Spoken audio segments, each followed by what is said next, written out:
upward mobility. Of course. Right? Absolutely. Of course you do.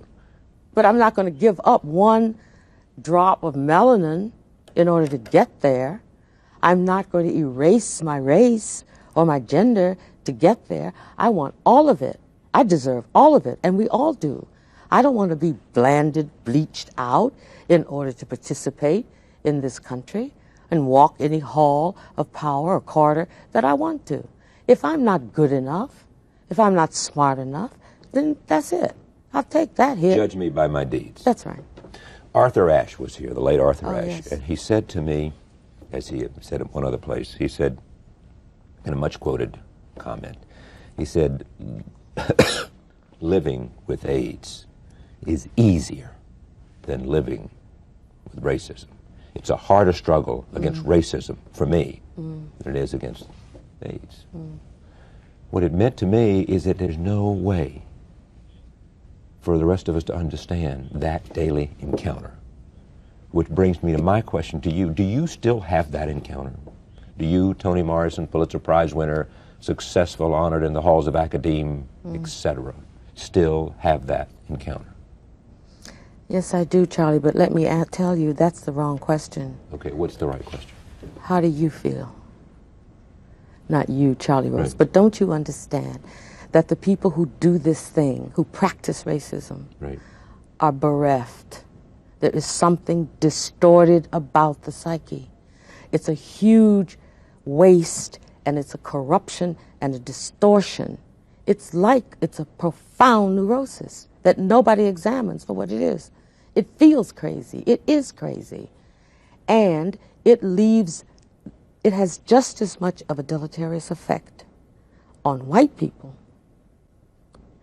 and possibly equal, as it does black people. I always knew that I had the moral high ground all my life. I always thought those people who said I couldn't come in the drugstore and I had to sit in these funny places, I couldn't go in the park. You felt morally superior to them from day one. And I thought they knew that I knew that they were inferior to me morally. I always thought that. And my parents always thought that.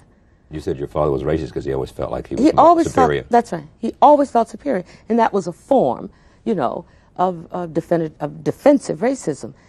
But if the racist white person, I don't mean the person who is examining his consciousness and so on, doesn't understand that he or she is also a race, it's also constructed, it's also made, and it also has some kind of serviceability. But when you take it away, I take your race away.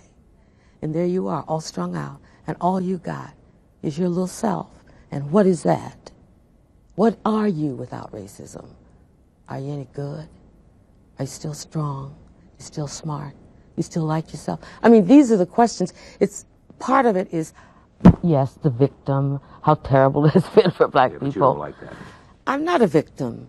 I refuse to be one. And the victim is the other person who is morally inferior and that's who a has serious to hold question. on to Of course. racism if you to have somehow to hold, that's for right. his or her own self-esteem and definition. If you can only be tall because somebody's on their knees, then you have a serious problem. And my feeling is white people have a very, very serious problem. And they should start thinking about what they can do about it. Take me out of it. Then give white people some free advice. They're all in my books.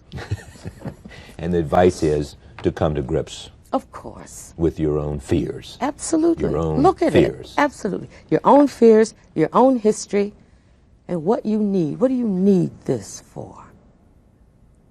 You know, it's not, I said glibly a moment ago, and it feels good.